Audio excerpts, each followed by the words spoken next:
ओम शांति। 2 जनवरी 2026 के ईश्वरीय महावाक्य है।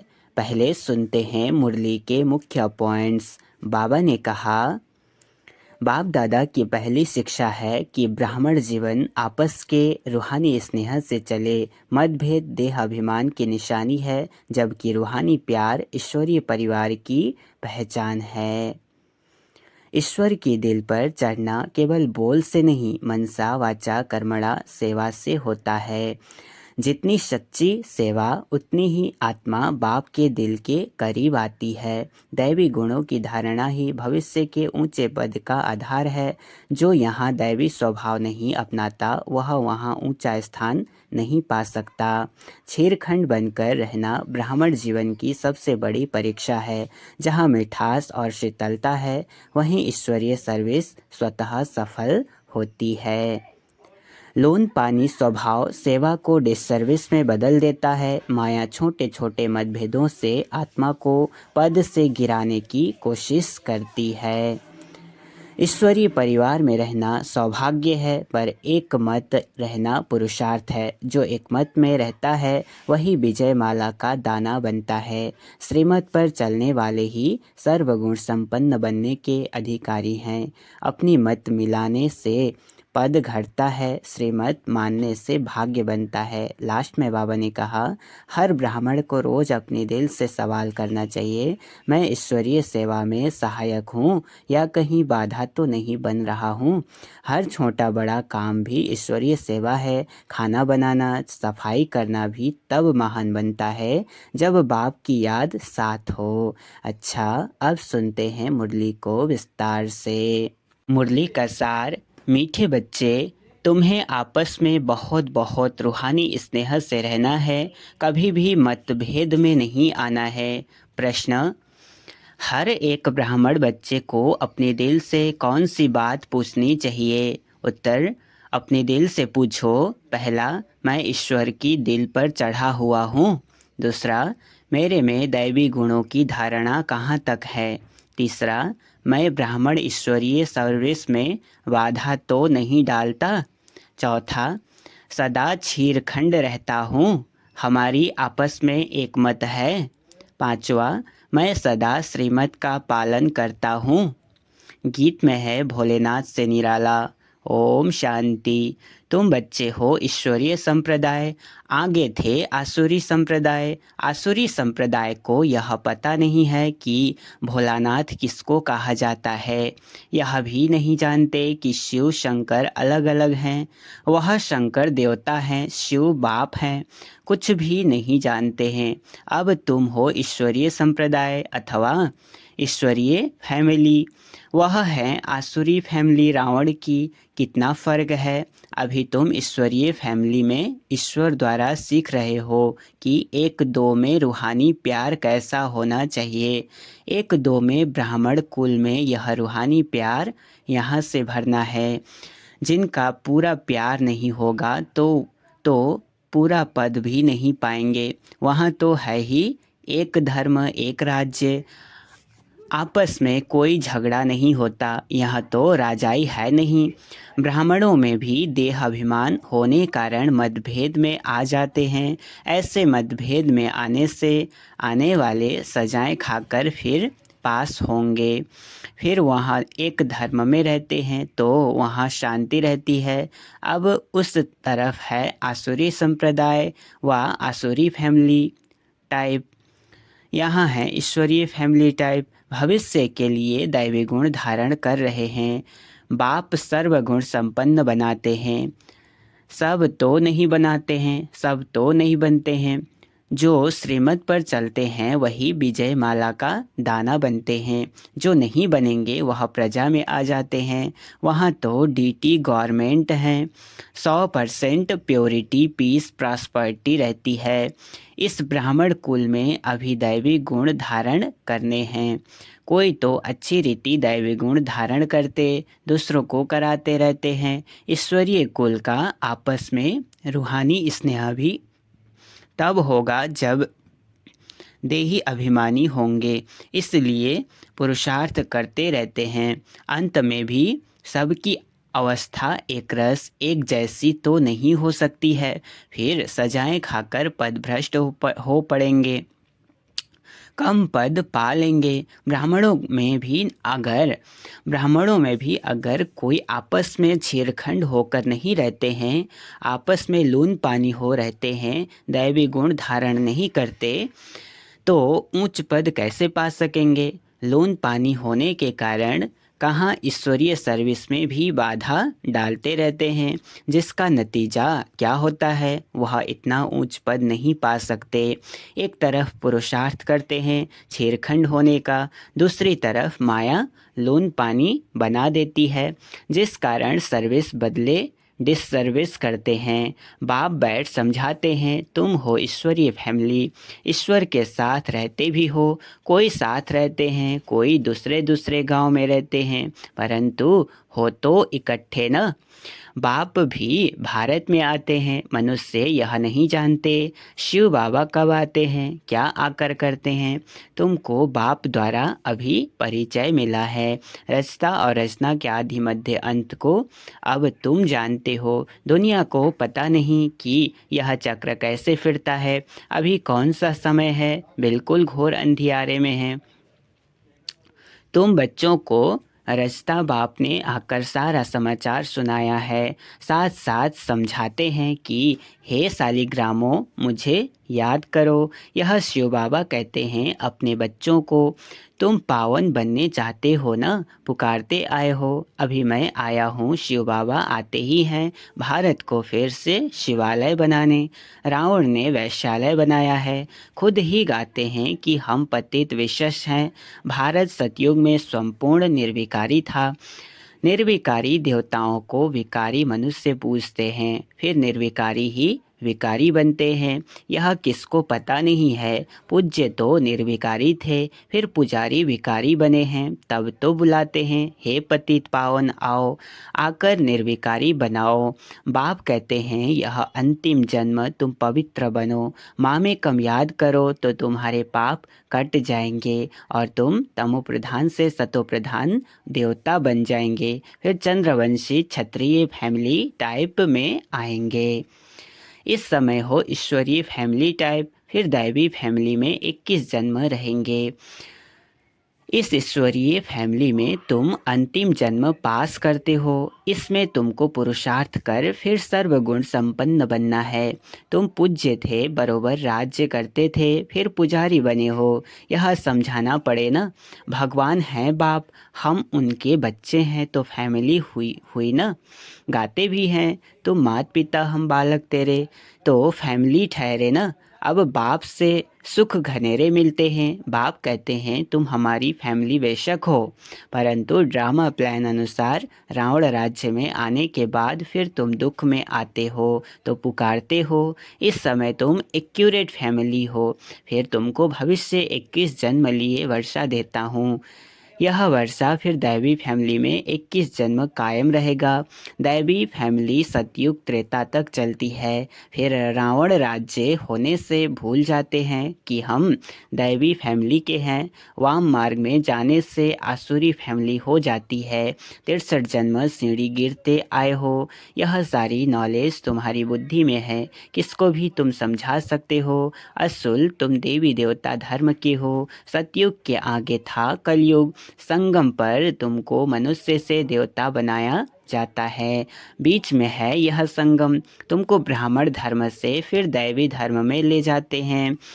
समझाया जाता है लक्ष्मी नारायण ने यह राज्य कैसे लिया। उनसे पहले आसुरी राज्य था, फिर दैवी राज्य कब और कैसे हुआ। बाप कहते हैं कल्प कल्प संगम पर आकर तुमको ब्राह्मण देवता क्षत्रिय धर्म में ले आते हैं। यह है भगवान की फैमिली। सब कहते हैं गॉड फादर, परंतु बाप को न जानने के कारण निधन के बन गए हैं। इसलिए बाप आते हैं घोर अंधियारे से सोजरा करने। अब स्वर्ग स्थापन हो रहा है, तुम बच्चे पढ़ रहे हो, दैवी गुण धारण कर रहे हो, यह भी मालूम होना चाहिए। शिव जयंती मनाते हैं, शिव जयंती के बाद फिर क्या होगा? जरूर दैवी राज्य की जयंती हुई होगी ना। हेविनली गॉड फादर हेवन की स्थापना करने हेवन में तो नहीं आएंगे। कहते हैं मैं हेल और हेवन के बीच में संगम पर आता हूँ। शिवरात्रि कहते हैं ना, तो रात में मैं आता हूँ। यह तुम बच्चे समझ सकते हो। जो समझते हैं वह औरों को भी धारण कराते हैं। दिल पर भी वह चढ़ते हैं जो मनसा वाचा कर्मणा सर्विस पर तत्पर रहते हैं। जैसी जैसी सर्विस उतना दिल पर चढ़ते हैं। जैसी जैसी सर्विस उतना दिल पर चढ़ते हैं। कोई ऑलराउंड वर्क्स होते हैं। सब काम सीखना चाहिए। खाना पकाना, रोटी पकाना, बर्तन मांजना आदि, यह भी सर्विस है ना। बाप की याद है फर्स्ट। उनकी याद से ही विकर्म विनाश होते हैं। यहाँ का वर्षा मिला हुआ है। वहाँ सर्वगुण संपन्न रहते हैं। यथा राजा रानी तथा प्रजा। दुख की बात नहीं होती। इस समय सब नरकवासी हैं। सबकी उतरती कला है, फिर अभी चढ़ती कला होगी। बाप सबको दुख से छुड़ाए सुख में ले आ जाते हैं।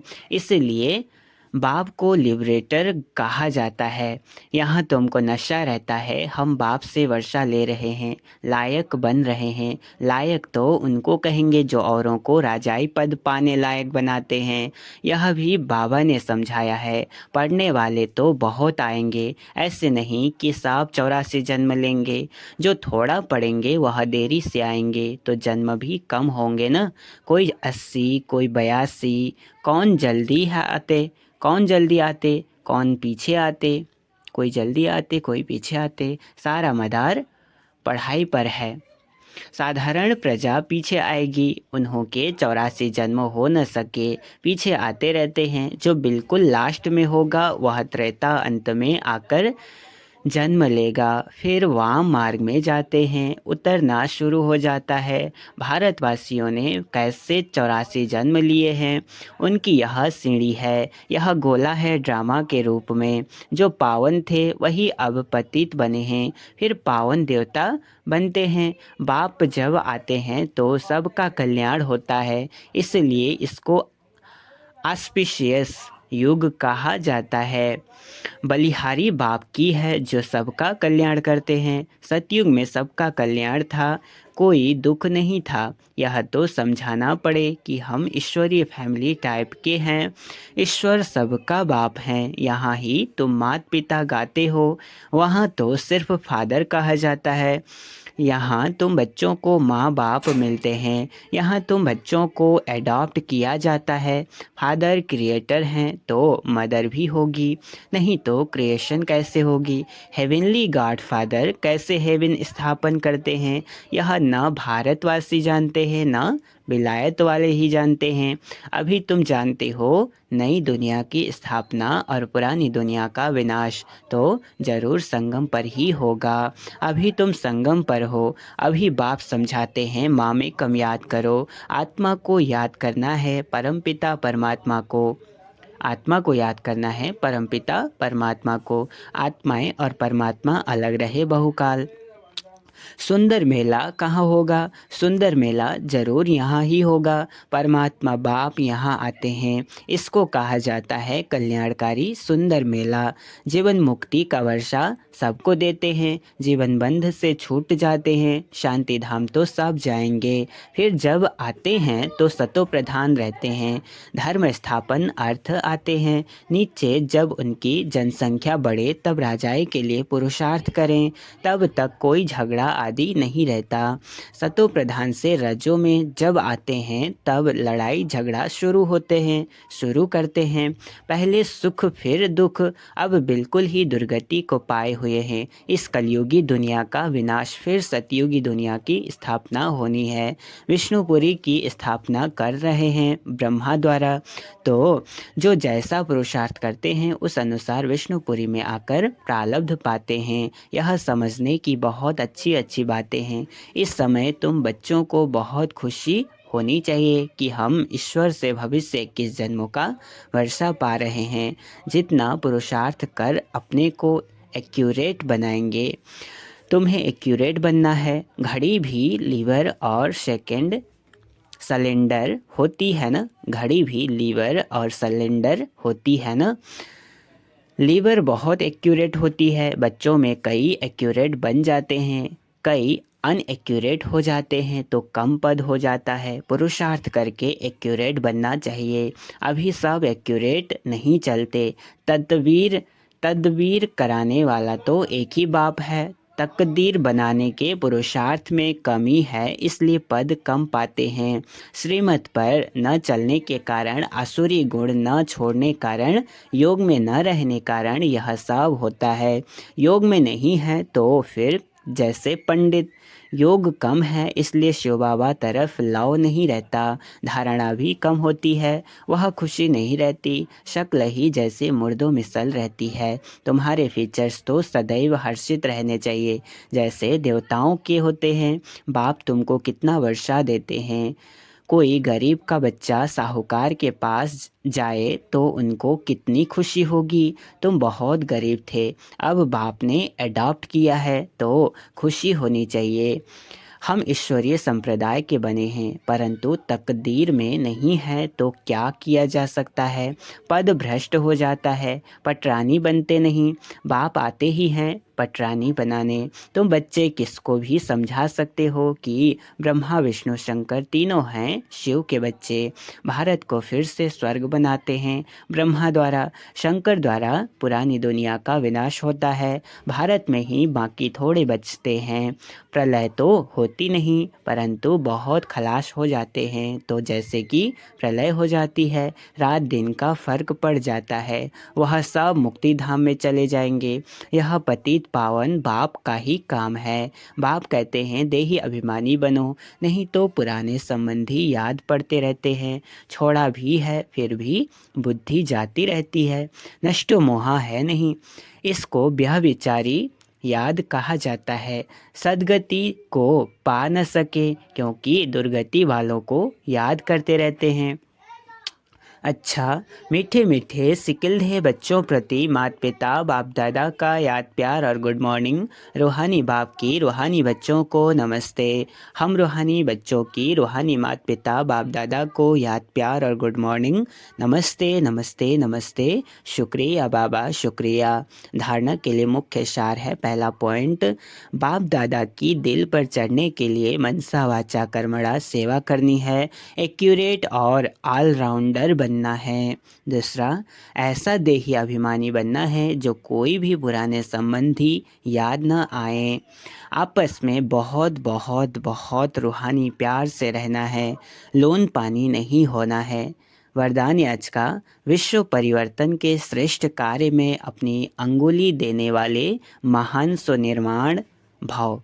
क्या कहा? विश्व परिवर्तन के श्रेष्ठ कार्य में अपनी उंगली देने वाले महान सो निर्माण भाव। विस्तार, जैसे कोई स्थूल चीज़ बनाते हैं तो उसमें सब चीज़ें डालते हैं। कोई साधारण मीठा या नमक भी कम हो तो बढ़िया चीज़ भी खाने योग्य नहीं बन सकती है। कोई साधारण मीठा या नमक भी कम हो तो बढ़िया चीज़ भी खाने योग्य नहीं बन सकती। ऐसे ही विश्व परिवर्तन के इस श्रेष्ठ कार्य के लिए हर एक रत्न की आवश्यकता है।